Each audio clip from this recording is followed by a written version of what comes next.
Yeah. Yeah, so it can be grinding. I am an issue.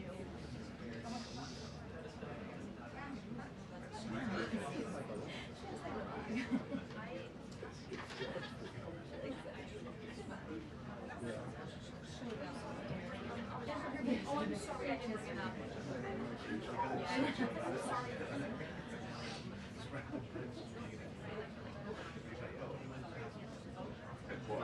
Oh, wait, are you a Midwestern? You just feel like, no, but you did, you're like, I'm a Texan. okay. But I do So recognize the value of the up. Oh, Yeah. oh, it's like a casual How do you think I got from back there to up here? Oh, A couple ups. I have one other trick. Some people I just say hot dog. I thank you. So I live in crazy?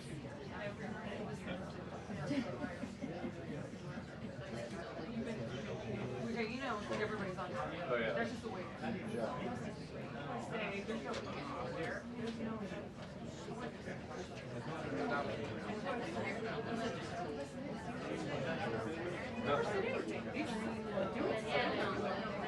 I'm standing there. I even learned what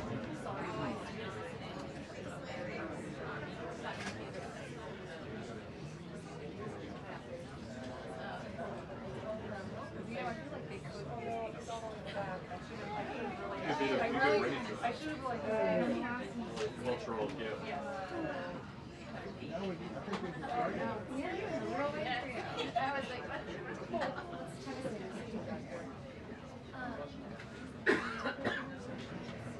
Evan back there? Where's Evan? Oh! Right here. Beside. Hey, Evan! Just the person there. What? Can you look at this? We have an ombre suit. Like, so, you're good. When I go to change my temperature, oh, is it It's on the this? left. No, I You see me, I was like, I did the same exact thing. It's at the front door. yep. Well, it's funny because it's been so long since we had that. Well, 100%. Because I was sitting there going, there's something stupid I'm missing. It's not broken. It's something missing. But I was like, I need to get I didn't figure it out until it was more frustrating. because I was like, did you see my face? As soon as you said it, if it is wrong, then you can't change it. I don't think I was like, yeah. Because I just feel like it was just happened. I walked over. I started to say something and I didn't. Okay, well, that will bring you goes there. I don't use the camera.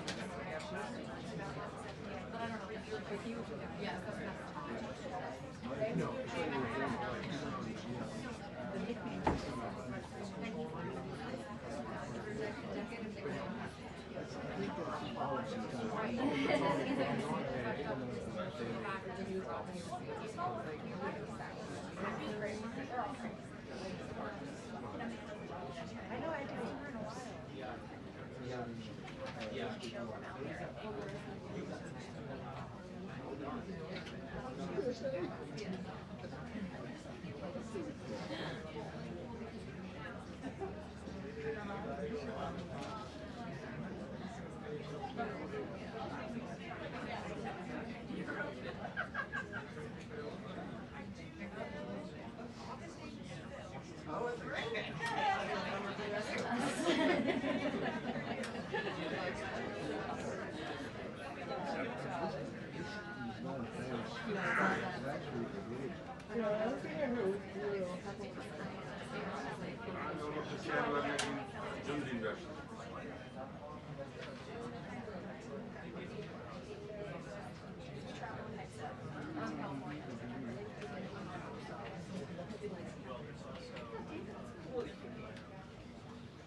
be, I don't know.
Yeah. Could be that too.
What's the other one up? Yeah.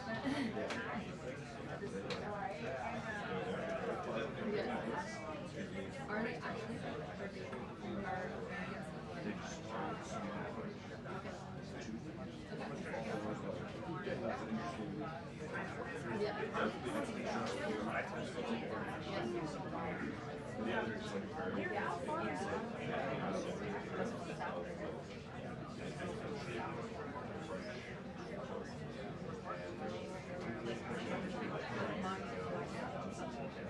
Yeah.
Yeah,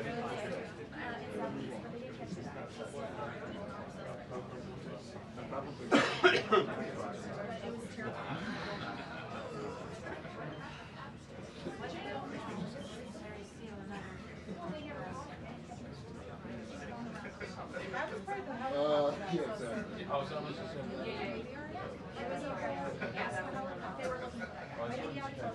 There was fire drills in the hall.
That's where I want it. You're part of the cabinet.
My mother did. Yep. Started my career. Oh, really? But this is amazing. Those were the days. The Truth Commission and Oh yeah, that would have kept you busy. Were you with AP then? I was, yeah. Wow. Where's my mom? My mother's family's in and around Montego. Okay. And we got a bunch of the capital now. She was great. Capital, I like Capital. It's gotten better. It's gotten better. My parents were just there last week. Yeah. They went to Karoline, which is a mixed use, like commercial. Okay. Condos, Yeah. outer zones. Okay. Used to it. Yeah. There's a condo. Look at them. There was pretty cool.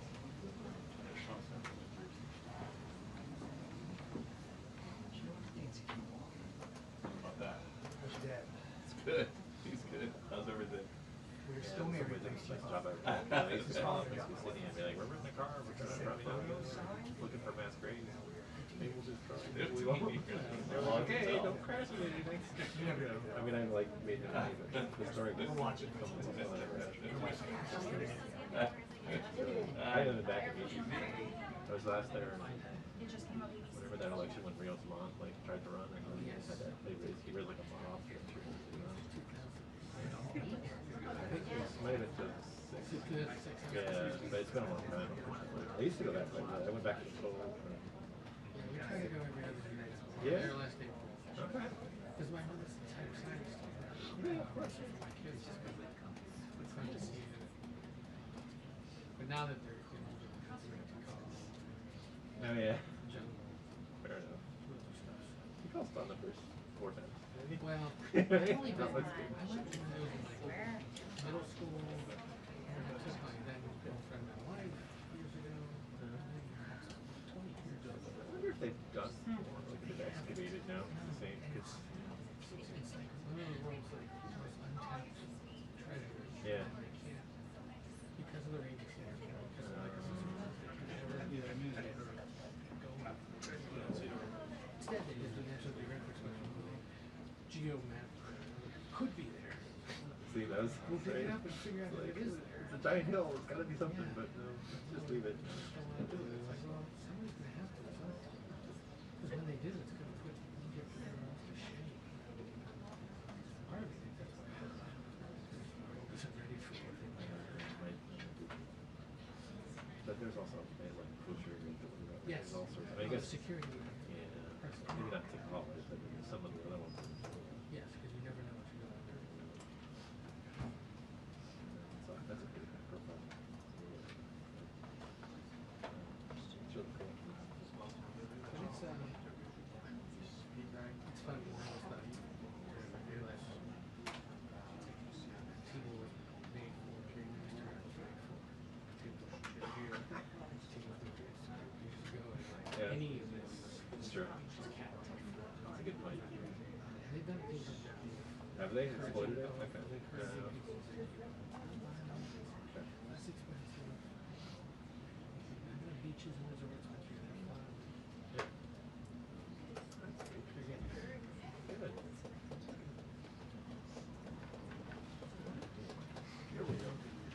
Good. Hello, everybody. Good afternoon. Thank you for your patience as always. Let's begin with some scheduling announcements for the remainder of President Trump's very busy week. Today at 3 p.m., President Trump will host a Black History Month reception in the East Room of the White House. I know many of you will attend, and we will see you up there. Tomorrow, President Trump will host a Board of Peace meeting at the Donald J. Trump Institute of Peace, where he will announce that member states have pledged more than $5 billion towards the Gaza humanitarian and reconstruction efforts, and have also committed thousands of personnel to the International Stabilization Force and local police to maintain security and peace for Gazans. Tomorrow afternoon, the president will travel to the great state of Georgia, where he will visit 2 local businesses and give a speech on his efforts to make life affordable for working people. On Friday, President Trump will host a working breakfast with governors in the East Room here at the White House. And on Saturday night, President Trump and the First Lady will host the annual Governor's Dinner. Next, I'd like to provide an update on the economy. We're seeing promising signs every day that 2026 is going to be a record successful year for the American people, just as President Trump promised them. The January jobs report shattered expectations, highlighting how the president's pro-growth economic agenda is fueling American prosperity. The economy added 172,000 new private sector jobs to kick off the year. That's more than 2.5 times economists' predictions. The labor force participation rate went up while the unemployment rate fell. The prime age labor force participation rate is now at its highest since 2001. Most importantly, 100% of all job creation under President Trump continues to be in the private sector. This is truly remarkable. That's 615,000 private sector jobs that have been added in President Trump's second term thus far. These are real working people. These are real American families who will be living out their American dream. Meanwhile, federal government employment has shrunk to its lowest level since 1966, saving taxpayers $29 billion annually. And all of the net job growth under President Trump has gone to native-born Americans, ending the disgraceful pattern under Joe Biden of job gains going to non-citizens and illegal aliens. Additionally, on inflation, the new CPI report is even more proof of the progress made by President Trump. Despite all of the doom casting from the so-called experts, the president has managed to utilize powerful tariffs to secure trillions of dollars in investments into our country and rebalance our trade deals while simultaneously cooling inflation. Year-over-year inflation fell to 2.4% in January, beating expectations again and marking the lowest level since May. Core inflation, the best measure of inflation, dropped to its lowest level in nearly 5 years. Meanwhile, real average hourly earnings for all private sector workers rose in the month of January, which means more money is going back directly into people's pockets. After only 1 year of President Trump back in office, real earnings for all private sector workers have outpaced inflation by nearly $1,400, earning back roughly half of the $2,900 they lost under Joe Biden when 40-year high inflation was stealing Americans' purchasing power. President Trump's policies are and will continue to allow Americans' incomes to go further for bills, retirement, and achieving the American dream. A key part of the American dream is buying a home, and that is finally becoming more affordable under this president. This past week, it was announced the annual mortgage cost for a new home has fallen by $4,000 so far under President Trump, after rising by roughly $15,000 under Joe Biden. As a result, mortgage affordability has reached a 4-year best following recent bold action by the president to make home ownership more attainable for American families, not large Wall Street corporate institutional investors. At the same time, national median rents have fallen to a 4-year low and have declined for 6 consecutive months. The annual rental cost for a new rental unit has fallen nearly $100 so far under President Trump, after rising more than $3,000 under Joe Biden. And many are crediting that to the president's deportation efforts to remove illegal aliens from our communities and therefore from housing that should be used for American citizens. At the grocery store, the price of eggs, dairy, cheese, fresh fruit, apples, oranges, potatoes, tomatoes, and butter have fallen since President Trump took office, and he is continuing to fight for even lower prices at the grocery store for the American consumer.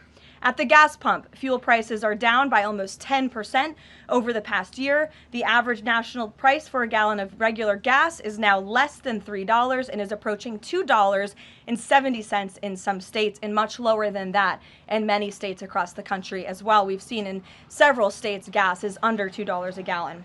And at the pharmacy, prescription drug prices are down over the past year, with even more price relief ahead for American patients, thanks to President Trump's most favored nation drug pricing deals and the great health care plan, which he is calling on Congress to pass as soon as possible. What President Trump wants Americans to understand is that this is only the start and the best is yet to come. The historic success that we have seen since he took office is just the beginning of enormous growth and opportunity that we are about to witness, and I know the president looks forward to hitting the road and being with the great people of Georgia tomorrow to talk about just this. So with that, today, I know there's a lot of news. I will open it up to take your questions, and we're going to start, as always, with our new media seat, the great Michael Graham from Inside Sources. Thank you for being here, Michael. Thank you for having us, and thanks from our 200 newspaper partners around the country. So you mentioned gas. We didn't mention natural gas. And back where you live, your friends and family are paying among the highest prices for natural gas to heat their home and for electricity generation, the #1 source of power across New England. The cheap gas is in Pennsylvania. The two highest places to buy gas in the country, New York City and Boston. The problem is the blue states will not allow the gas to travel to produce electricity or to reach customers. When President Trump first came back in office, there was some talk, him and Governor Hochul in New York possibly reaching a deal. When will consumers in the Northeast feel relief from President Trump's energy policies, and what can he do about state objections to expansion of infrastructure? Then I have a quick follow-up. Sure, absolutely. Well, the president has promised all Americans across the country, and in particular in the Northeast, where we do face much higher costs of electricity and of energy, unfortunately, because of the Democrat policies in the area. From the federal government's perspective, the president and the National Energy Dominance Council, Secretaries Wright and Burgum, are doing all we can when it comes to federal permitting.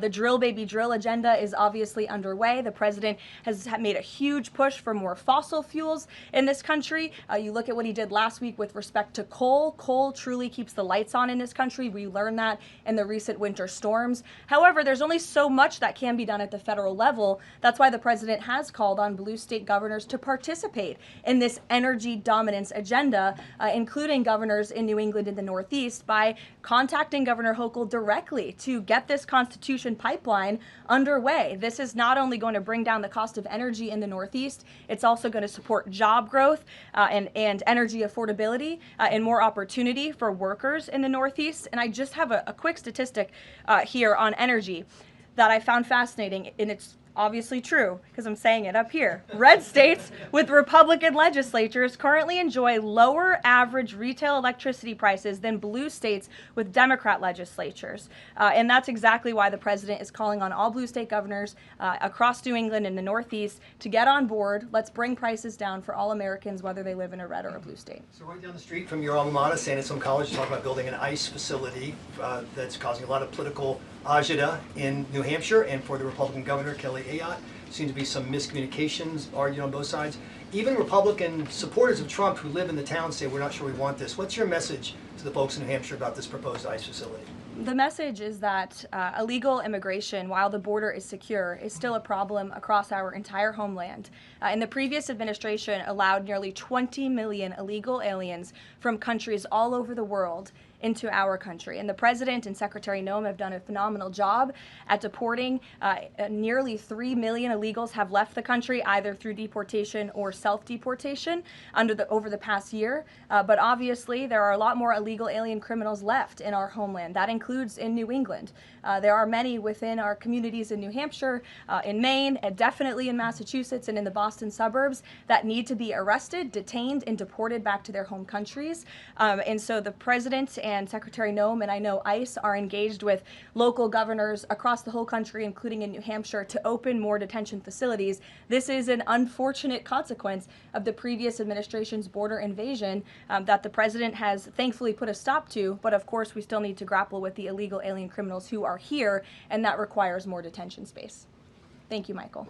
Garrett. On Iran, I'm not asking you for like military secrets here, but can you You share? know I would be so unwise. Unless you want to give them. Can you share a little bit about the president's thinking on whether or not to strike Iran, who he's talking to, what information he's consuming, and why a strike might be necessary on a nuclear program he says was obliterated by the last U.S. strike? Well, there's many reasons and arguments that one could make for a strike against against Iran. The president had a very successful operation as commander-in-chief with Operation Midnight Hammer, as you know, as you just said, totally obliterated Iran's nuclear facilities. The president has always been very clear, though, with respect to Iran or any country around the world, diplomacy is always his first option, and Iran would be very wise to make a deal with President Trump and with this administration. He's talking to many people. Of course, his national security team, first and foremost, and you know who the members of that team are. And this is something, obviously, the president takes seriously. He's always thinking about what's in the best interest of the United States of America, of our military, of the American people, and that's how he makes decisions with respect to military action of any kind. And on the flip side of that, he's got the State of the Union speech next week. If he is going to take military action, does the administration believe it's important to sort of convince the American people, sell the American people? Will we hear something about that in the State of the Union to make the case for why something like that might be necessary to risk American lives? Look, again, I'm not going to engage in a hypothetical. Good try, Garrett, but you can't catch me there. I will say, with respect to the State of the Union, you'll be hearing more about what is to come from the president's speech very soon at the appropriate time. It is going to be a very good and powerful speech, so everyone should tune in. Ed. Karoline, thank you. I got two questions for Sure. you. About Independence Hall in Philadelphia, the administration's decided to appeal a judge's ruling that in essence was trying to put the slavery displays back, arguing that the federal government believed it had the power to dissemble and disassemble historical truths when it has some domain over historical facts. The judge said it does not. The administration said that you were planning to put up updated interpretive materials and provide a fuller account of the history of slavery at Independence Hall. What more was the administration, or is the administration, planning to add? I'm not familiar with this specific instance, Ed, to be honest with you, but I will check in with the appropriate people who are overseeing this, and we'll get you a more firm answer. One other question. Then, yesterday in his statement about Jesse Jackson, the president said, despite the fact that I'm falsely and consistently called a racist by the scoundrels and lunatics on the radical left, Democrats all, it was always my pleasure to help Jesse along the way. Where or when does the president believe he's been falsely called racist? You're kidding, right? No. I will pull you plethora of examples. I'm going to get my team in that room to start going through the internet of radical Democrats throughout the years, Ed, who have accused this president falsely of being a racist. And I'm sure there's many people in this room and on network television across the country who have accused him of the same. In fact, I know that because I've seen it with my own eyes. And the president very much looks forward to having an event later this afternoon at 3 p.m. to celebrate Black History Month and to talk about how his policies are advancing opportunity and prosperity for all Americans through record tax cuts, through the Trump accounts that all Americans can access regardless of race. These are a great thing for the next generation of Americans. The president has also awarded hundreds of millions of dollars in additional funding to strengthen educational outcomes at historically black colleges and universities across the country. Again, the president is protecting the hard-earned benefits of the 2.4 million black veterans who honorably served in our nation's armed forces by reducing the backlog of veterans waiting for their VA benefits and for their home loans through the Department of Veterans Affairs. So there is a lot this president has done for all Americans regardless of race, and he has absolutely been falsely called and smeared as a racist, and I'm happy to provide you those receipts, and we gladly will right after this briefing. Jennifer, go ahead. You mentioned the $5 billion in pledges for the Board of Peace. Will we be able to get a breakdown of which countries are providing each of those pledges? Yes. And which countries are providing troops? Sure, we're happy to provide that breakdown, and I'm also happy to provide the list of countries that will be attending tomorrow. I know it's more than 20 countries. I know there's a lot of interest in that. I'll spare myself reading you the list of 20 countries from the podium, but we will provide it, and the President will be opening the meeting tomorrow with remarks, and will sort of formally be chairing the meeting at the beginning before he departs for Georgia tomorrow. And then on the sewage spill, the sewage pipe that broke on the Potomac, can you give us an update on the federal government's response? And officials have told CBS that some of that aging infrastructure is a concern, that this particular pipe wasn't even of the most urgent concern. Do you know if the government is looking into which other pipes could be at risk of collapsing? Well, the next step in this process is for any of the 3 local jurisdictions involved, whether that's the Commonwealth of Virginia, the state of Maryland and Governor Moore, or the District of Columbia, to step forward and to ask the federal government for help and to ask for the Stafford Act to be implemented here so that the federal government can go and take control of this local infrastructure that has been abandoned and neglected by Governor Moore in Maryland for far too long. In fact, it's no secret that Maryland's water and infrastructure have been in dire need of repair. Their infrastructure has received a nearly failing grade in the 2025 report card from the American Society of Civil Engineers. This is the same grade they've received 5 years earlier. There has been no improvement under the leadership of Governor Moore. He's clearly shown he's incapable of fixing this problem, which is why President Trump and the federal government are standing by to step in. And for all of the environmentalists in the room and across the District of Columbia, let's all hope and pray that this governor does the right thing and ask President Trump to get involved, because it will be an ecological and environmental disaster if the federal government does not step in to help. But of course, we need the state and local jurisdictions to make that formal request. That's part of the legal process to move forward. Peter. So you said that any of the 3 Democrats just need to ask. A few minutes ago, Maryland's Governor Wes Moore asked. He said, if the president wants me to ask nicely, our response is this: please, Mr. President, do your job. To which I say, I'll ask the president and we will provide you with the next steps. But in all seriousness, the federal government has been preparing plans. The White House has been in contact with FEMA, with the Army Corps of Engineers, with the Environmental Protection Agency. Again, we've been standing by. This is a problem we want to fix, not just for the federal government, but for everyone who lives in the District of Columbia, including all of you. So you're welcome. To your point about that, there are a lot of events coming up for America 250. The president wants people from all over to come to the nation's capital. Is he worried that by the summer, the Potomac River will still smell like poop? He is worried about that, which is why the federal government wants to fix it, and we hope that the local authorities will cooperate with us in doing so. Steve. So what will the $5 billion be used for in Board of Peace, and will that be sort of a down payment for much more money? You'll be hearing more about that tomorrow at the meeting. If you recall, at the first meeting when we were in Davos, Jared Kushner did provide a very detailed PowerPoint presentation for the vision of Gaza, the reconstruction and the humanitarian efforts, of course, providing local security on the ground. That will be part of the discussion tomorrow, is how can we maintain security? First, you must achieve security to get to prosperity, which is sort of the second part of this plan. So you'll be hearing more about that tomorrow, but I would just point out, $5 billion worth of investment. We're talking about reconstructing Gaza. I remember when those words came from the president's lips in the East Room many months ago, and all of you in the press were bewildered at how the president could have such an ambitious goal of rebuilding Gaza, which is obviously a place that has been just turmoiled by violence and chaos for many, many years. But we are well underway in doing that, and it's a historic accomplishment for this president. Secondly, is the president seeing enough progress in the Iran talks to let negotiations go a little further? I mean, where do things stand after yesterday's talks? I think you heard from the administration and the State Department yesterday that there was a little bit of progress made, but we're still very far apart on some issues. I believe the Iranians are expected to come back to us with some more detail in the next couple of weeks, and so the president will continue to watch how this plays out. Sure. Follow up on that. Thank you, Caroline. On these Iran talks, I mean, how much time is the president willing to give it before he is seriously maybe considering military action? Is he willing to give it that full 2 weeks? And has he given the Iranian officials a deadline on when he wants to see a deal? It's a fair question, Rachel, but I'm not going to set deadlines on behalf of the President of the United States from up here. And then just one more on the shutdown.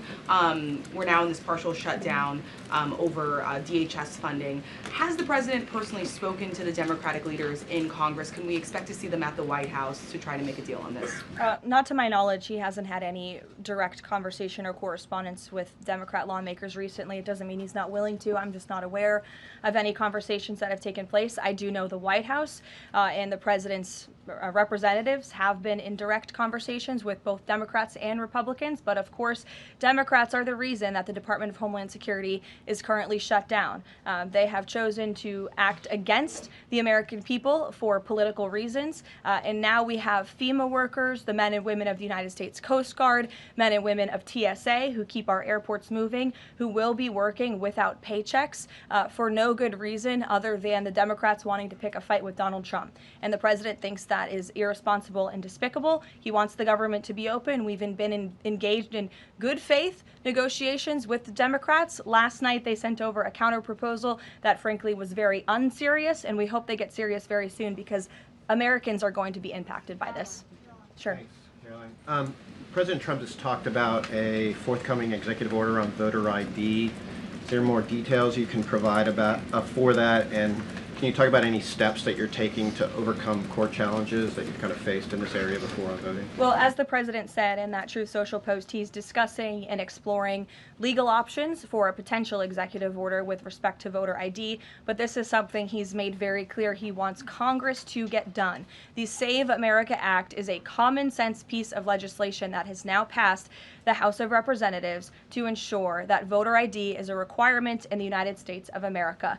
This is a common sense policy that nearly 90% of the country agrees with. You need an ID to go and purchase alcohol. You need an ID to go to the library and check out a book.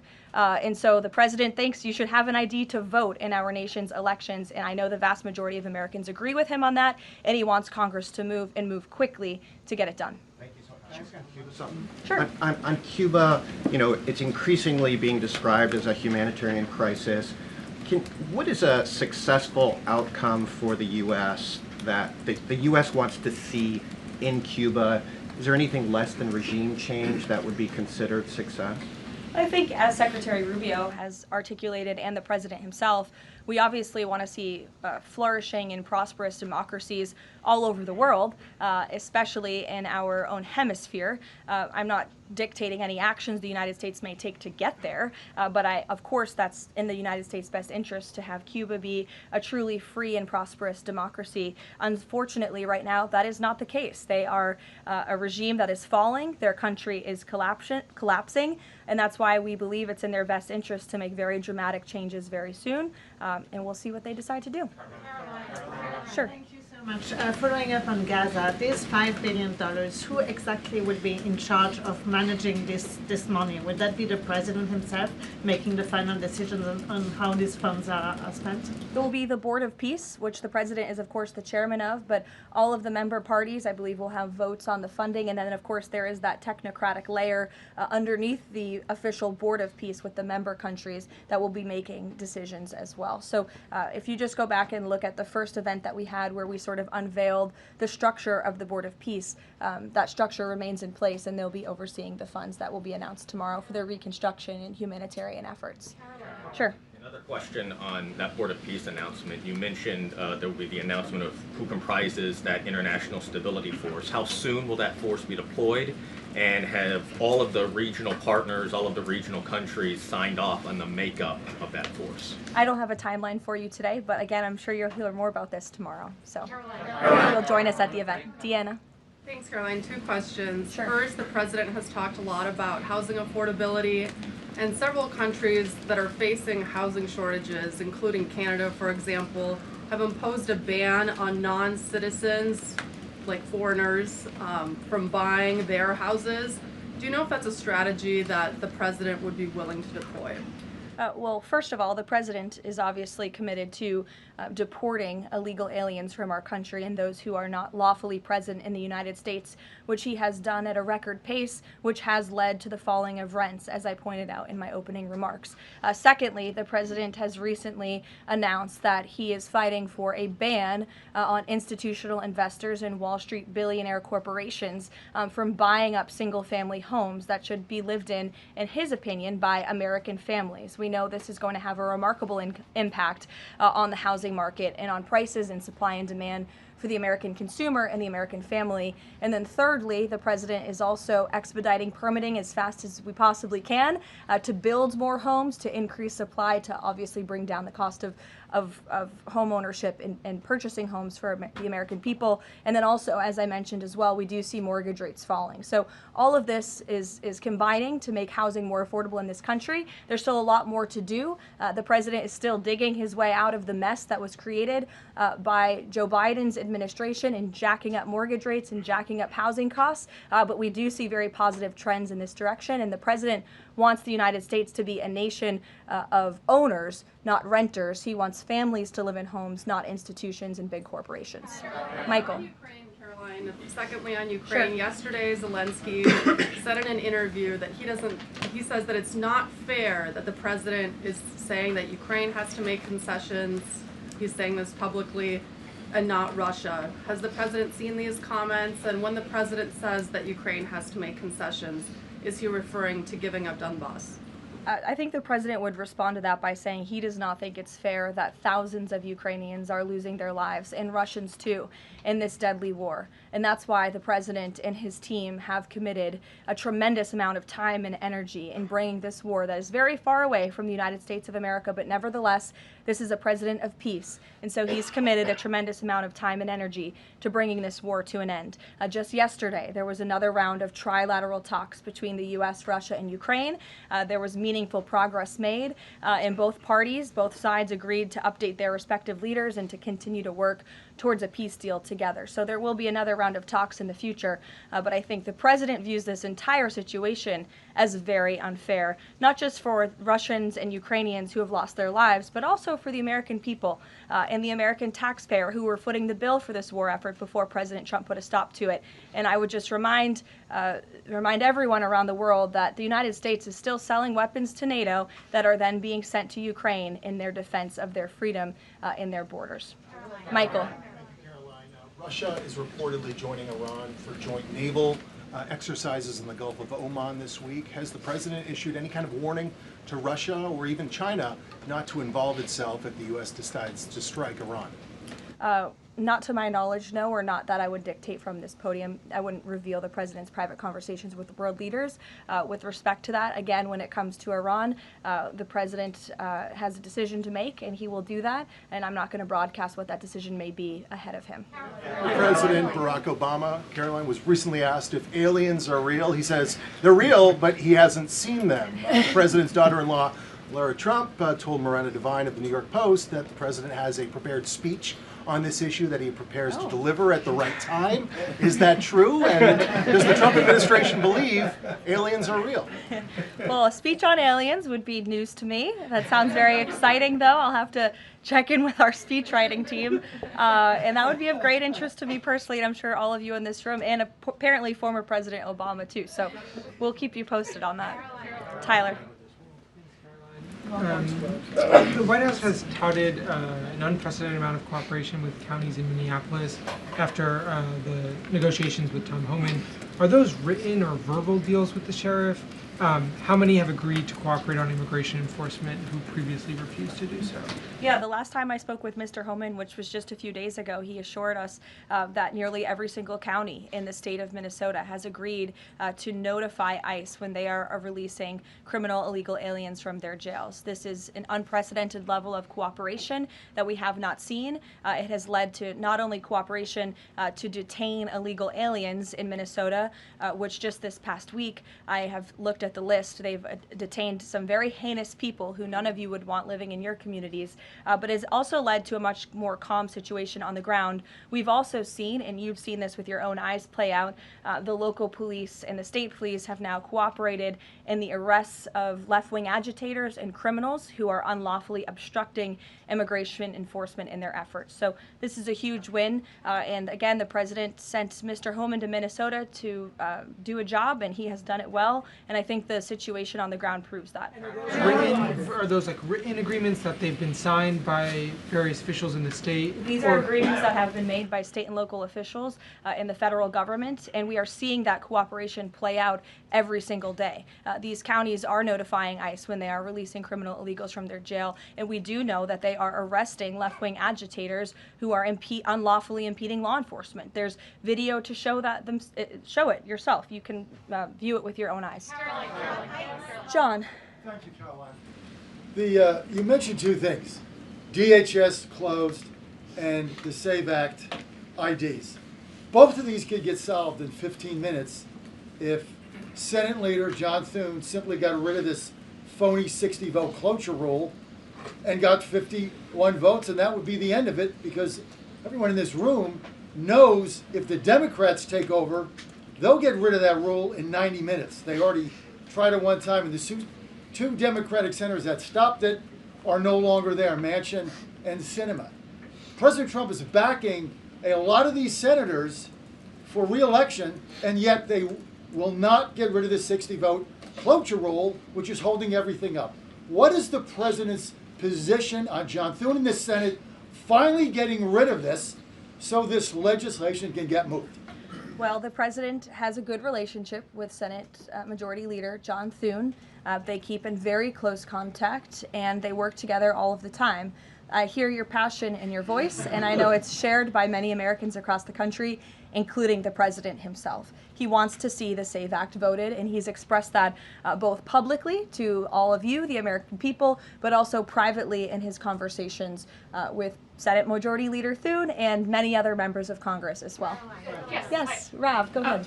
Good to see you. So J.B. Pritzker just recently signed the bill. The law went into effect in January, and it's supposedly going to allocate about $2.5 billion to illegals to go to college and financial aid in the state of Illinois. What is the White House's reaction to this? Illinois is already, by 2027, they're supposed to have a $3 billion deficit. What's your reaction to that? Yeah, we'll have to take a look at that. I would say the president certainly thinks that Governor Pritzker is not doing a very good job of managing his state, as evidenced by not only the waste, fraud, and abuse, but also the crime in the city of Chicago that unfortunately Governor Pritzker has refused to pick up the phone and call the White House and ask for help on, which is something his residents want him to do, but he refuses to do for political reasons. As for the specific money, we'll take a look and get you an answer. You're welcome. John. Thanks a lot, Caroline. Two questions. One is about the president's trip to Georgia tomorrow. If you can provide some additional information about that, why Northwest Georgia was chosen for this particular trip, for instance. Sure. Well, Georgia is obviously a very important state to the president and to the Republican Party, and the president loves the people of Georgia. He'll be touring, like I said, a steel facility, and then he'll also be stopping by another local business, and he will be giving remarks on affordability, on the economy, on all of the great economic news that I just shared with you earlier. He'll be meeting and greeting with everyday Americans, and that's what the president loves to do, to get out across the country, and he's spoken about his intention to go across the country a lot more, and obviously tomorrow's trip is evidence of that. Secondly, last week, as you know, big event that took place in the Roosevelt Room, the president announcing that the EPA has repealed these federal limits on emissions for cars, trucks, and power plants. And in the president's presentation, he mentioned that American families will save $2,500 for a new car or truck. Where is the promise coming from automakers that they're going to pass along their savings to those families all across the country? It's a great question, John. That was an economic analysis that was provided to the president, and I'd be happy to provide that to you so you can take a look yourself. But I'm glad you brought up the president's announcement last week, because this is one of the largest deregulatory actions ever taken in the United States of America. And overall, it's going to save our country $1.3 trillion in regulatory burdens that have really done nothing for our country, nothing for our environment, nothing for our economy. In fact, this announcement received widespread and bipartisan praise. I think I recall seeing the editorial board of the Washington Post, of all places, even commending the president and Administrator Zeldin for this historic action last week. So there's no doubt it is going to save the American consumer money, and I'd be happy to provide that specific economic analysis to you. Sure, in the middle, go ahead. Yes. Thank you. Governor Moore in Maryland signed a bill that is ending the law enforcement cooperation with ICE. And by doing that, a lot of local sheriffs are not happy, and in fact, they met today in Annapolis to come up with illegal action. What is the message of the White House to those sheriffs and to the residents of Maryland? Well, first of all, it's another despicable action by Governor Wes Moore. Why would you prevent your state and local law enforcement from cooperating with federal law enforcement? If you just ask them, to your point, if you ask a sheriff across the country if they want to have that level of cooperation and coordination with the federal government, of course they do. It makes their jobs easier. It keeps them out of hostile and dangerous environments. It allows them to detain illegal alien criminals who have committed heinous crimes in our country with the most safe circumstances possible. So the president, of course, continues to always stand on the side of law enforcement, and this is another just horrible and frankly political action taken by Governor Wes Moore, and unfortunately the people of his state are going to reap the consequences of it. Sure. Thank you, Caroline. President Trump just said on Truth Social that it would be a big mistake for the UK to hand over control of Chagos Islands to Mauritius. But the State Department earlier this week has said the U.S. does support that handover. So does this post now suggest that the U.S. does not, or that President Trump has changed his mind on this? The post should be taken as the policy of the Trump administration. It's coming straight from the horse's mouth. When you see it on Truth Social, you know it's directly from President Trump. That's the beauty of this president and his transparency and relaying this administration's policies to all of you and to the rest of the world. Carrie, go ahead. There's been a series of walkouts from public school students that have been sort of provoked by a number of public school administrators. What are your thoughts on this? What's the administration's thoughts on this? Will they be taking any actions on these walkouts against ICE?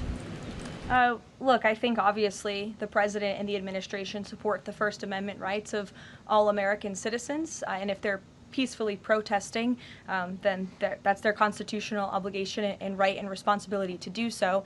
Of course, the administration also wants to see American school children in school learning and educating, and I think it does speak to the left-wing bias that is unfortunately very present in our nation's public school system, and it's something that Secretary McMahon has been working very hard to root out of our public school system by ensuring that local governance and local control takes place over our nation's public schools, and that parents and educators closest to students have a greater say over curriculum and academia in our country.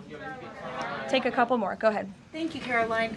The Vatican announced earlier today that they would not be joining the Board of Peace initiatives over concerns that it could potentially compete with the United Nations over handling crisis conflicts.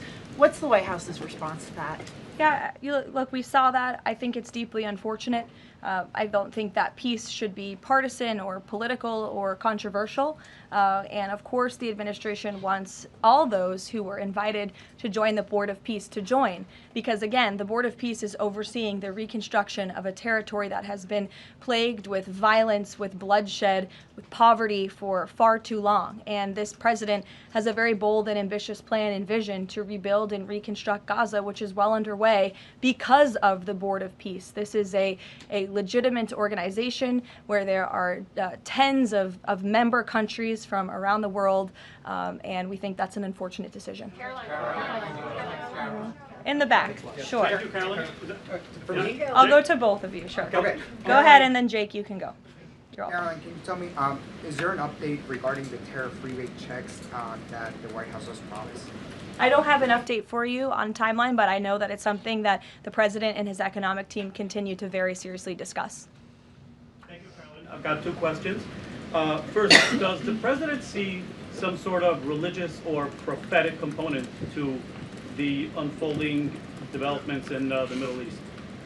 I haven't spoken to him about that particular perspective, to be honest with you, but of course the president wants peace for all people of all faiths all around the world, and that's part of his push to create peace in the Middle East, which he has done successfully.